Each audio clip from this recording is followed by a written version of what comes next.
Привет, друзья! Сегодня покажу, что я готовила на прошлой неделе. В моем меню вкуснейшая запеканка, необычный омлет, два супа, куриный и грибной, нежнейшие бедрышки в духовке и постные кальмары. Все рецепты достаточно простые и очень вкусные. В чашу миксера добавляю предварительно просеянную муку, ванилин и яйца. Добавляю творог. Творог должен быть без комочков, он должен быть однородной массы. Это может быть творожная масса или можно творог пропустить через сито. Это обязательно, иначе запеканка не получится такая творожная, такая нежная и такая безумно вкусная. Мне особенно нравится в такой творожной запеканке творог из ведерок, у него жирность 18%. В принципе, подойдет любой, но с таким особенно замечательно. Добавляю сгущенку, я беру всегда только рогачевскую. Перемешиваю тесто до однородной консистенции, использую насадку венчик. Потом взбиваю на большой скорости до увеличения массы в объеме. На дно разъемной формы выкладываю пергамент. Поверх пергамента ставлю разъемную форму в раскрытом виде и закрываю. Она плотно и ровно прижимает пергамент ко дну. Обрезаю ненужную часть пергамента. Дно и края формы смазываю именно сливочным маслом, не подсолнечным. В данном случае это принципиально. Выкладываю тесто в форму и отправляю в предварительно разогретую духовку на 160 градусов на час. Не на 180, а именно на 160 и именно на час. В данном случае это тоже принципиально. После духовки запеканка немного осядет, но все равно будет достаточно пышная. Если сделать все правильно, то ее высота будет 3-4 см, в зависимости от диаметра формы. Украшаю сахарной пудрой. Подавать можно со сметаной, можно без. Такая запеканка вкусная сама по себе. Она очень нежная и естся в прямом смысле губами. Это самый простой и самый быстрый рецепт просто божественной творожной запеканки. Она нежная, она воздушная, она классная, она необыкновенно вкусная. Я в восторге от этой запеканки.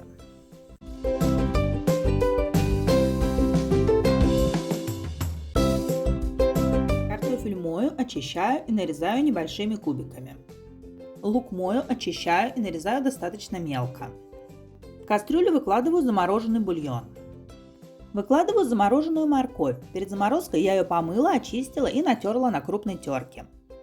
Добавляю замороженные шампиньоны. Перед заморозкой я их помыла, почистила и нарезала каждый гриб на 8 частей.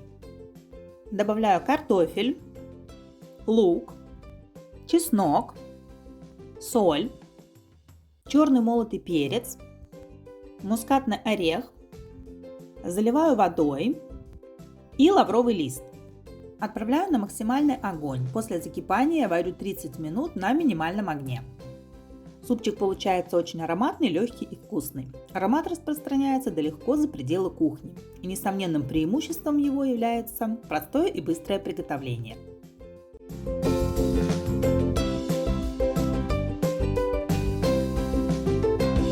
В форму для запекания добавляю соус терияки, яблочный уксус, подсолнечное масло, орегано, соль, сахар, имбирь, кориандр, паприку и чеснок. Заливаю водой и все хорошо перемешиваю для равномерного распределения всех ингредиентов. Если курица будет не замороженная, то воды надо наливать побольше. Выкладываю колотый горох, предварительно не замачиваю, ему в духовке будет достаточно времени для приготовления. Хорошо перемешиваю горох с соусом. Выкладываю куриные бедра, у меня их 8 штук. Я замораживаю обычно по 2 бедра вместе. Закрываю фольгой, из фольги формирую крышку. Внутреннюю часть крышки смазываю подсолнечным маслом, чтобы бедра не прилипли к фольге. Накрываю фольгой, смазанной стороной внутрь и отправляю в духовку на 180 градусов на 3 часа. Я люблю запекать не меньше 3 часов, тогда содержимое формы для запекания получается особенно вкусным, нежным, мягким. Все вкусы обмениваются между собой, и это невероятно вкусно. Тем более, что горох не замоченный. Если замочить предварительно, то можно запекать 1 час. Достаю из духовки, убираю фольгу, раскладываю все бедра кожицей вверх и отправляю еще раз в духовку, только на этот раз без фольги, на 200 градусов на 30 минут для образования у курочки хрустящей корочки. Куриные бедра, запеченные с горохом, очень легко приготовить, ведь все за вас сделает духовка. А вам останется добавить волшебные зелья и ждать. Приглашаю вас на мой YouTube канал. Все видео сначала выходят там. И на Дзен канал с отдельными подробными рецептами в текстовом формате. Все ссылки в описании. Готовлю это блюдо в первый раз, но забегая вперед, могу сказать, что эксперимент удался. На холодную сковороду наливаю подсолнечное масло и равномерно распределяю по сковороде. Морковь мою, очищаю, натираю на крупной терке и выкладываю в сковороду. Капусту мою, мелко нарезаю и отправляю к моркови. Капуста у меня была замороженная. Накануне я ее достала из морозилки и переставила в холодильник. Она успела разморозиться. Добавляю чеснок, базилик и куркуму. Немного перемешиваю, равномерно распределяя по сковороде. И отправляю на максимальный огонь. Когда сковорода нагреется, делаю минимальный огонь, жарю до готовности овощей, периодически помешивая. При необходимости можно добавить немного воды. В емкость среднего размера добавляю яйца и соль. Слегка взбиваю вилкой, выливаю молоко и перемешиваю до однородной массы. На сковороду выливаю омлетную смесь и перемешиваю для равномерного распределения всех ингредиентов. Накрываю крышкой и жарю на медленном огне примерно 6 минут. При подаче посыпаю зеленым луком и тертым сыром. Аромат стоит просто сумасшедший. На аромат прибежали дети, спросили, что я готовлю. И не поверили, что омлет с капустой может быть такой ароматный. А омлет с капустой не только ароматный, но еще аппетитный и вкусный. Приготовила на пробу, в итоге получила новый фирменный завтрак. Возьму это блюдо в свою копилку постоянных завтраков. Если вы, как и я, сомневаетесь в таком сочетании, отбросьте сомнения. Этот омлет того стоит. Приятного аппетита! А вы смогли бы отказаться от классического омлета с колбасой в пользу такого овощного? Или, может, вы уже давно тайком готовите нечто подобное, боясь признаться семье, что подмешали туда капусту? В кастрюлю выкладываю куриную спинку и голень с бедром. Перед заморозкой я их тщательно промыла. Спинка у меня не совсем костлявая, мясо на ней тоже есть. Петрушку и укроп мою, просушиваю бумажным полотенцем и добавляю к курице. Чеснок мою, очищаю и добавляю в кастрюлю. У меня большие зубчики, поэтому я взяла 2. Если у вас зубчики маленькие, то возьмите большее количество. Чеснок я использую вместо лука. Вы можете вместо чеснока взять лук, но мне больше нравится с чесноком. Острый перец мою, нарезаю кольцами и добавляю в кастрюлю. Добавляю перец горошком, соль, черный молотый перец и лавровый лист. Заливаю холодной водой и отправляю на максимальный огонь. После закипания огонь убавляю до минимума и варю 1 час.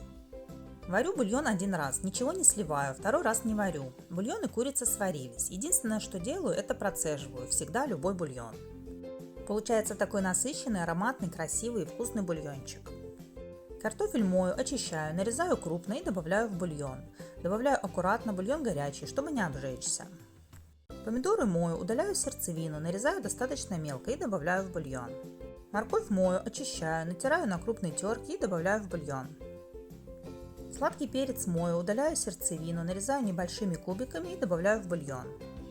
Все хорошенько перемешиваю для равномерного распределения всех ингредиентов. Ставлю на огонь и после закипания варю 15 минут на медленном огне. Пока суп варится, приготовлю оставшиеся ингредиенты. На холодную сковороду высыпаю вермишель и рис. Ставлю на медленный огонь. Жарю, пока вермишель немного не схватится, а рис не начнет белеть. Таким образом, вермишель в супе уже не разбухнет ни завтра, ни послезавтра. Останется в нем такого же размера, пока вы не съедите весь суп.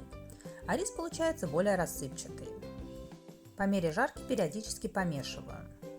Добавляю в суп обжаренный вермишель и рис. Все хорошо перемешиваю для равномерного распределения ингредиентов. Куриное мясо отделяю от костей и добавляю в суп. Опять все перемешиваю и варю еще минут 5.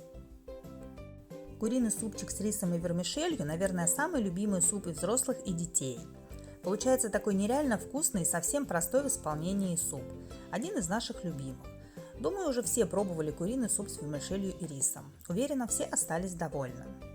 Напоминаю, что у меня есть телеграм-канал с рецептами общей тематики. Там же все ссылки и артикулы моих находок и покупок на маркетплейсах. И каналы ППшных десертов на любой вкус в Телеграме и в Максе. Все ссылки в описании. Сковороду смазываю оливковым маслом. Тушки кальмаров хорошо промываю, снимаю пленку, удаляю лишнее, нарезаю средней соломкой и выкладываю в сковороду. Туда же отправляю сладкий перец, нарезанный кольцами. Перец у меня замороженный. Перед заморозкой я его помыла, удалила сердцевину и нарезала кольцами. Чеснок мою, очищаю, пропускаю через пресс и выкладываю в сковороду. Добавляю соль, колечки острого перца, петрушку, кориандр, черный перец, томатную пасту и лимонный сок. Заливаю водой, все хорошо перемешиваю для равномерного распределения всех ингредиентов и отправляю на максимальный огонь. На максимальном огне тушу 15 минут после закипания, периодически помешивая. Даже не знаю, что можно здесь еще сказать. По-моему, рецепт говорит сам за себя. Готовится моментально, получается невероятно вкусно, ароматно и аппетитно. Так еще и полезно для фигуры. Не рецепт, а мечта. Всегда им пользуюсь, когда совсем мало времени на приготовление ужина, чего и вам советую.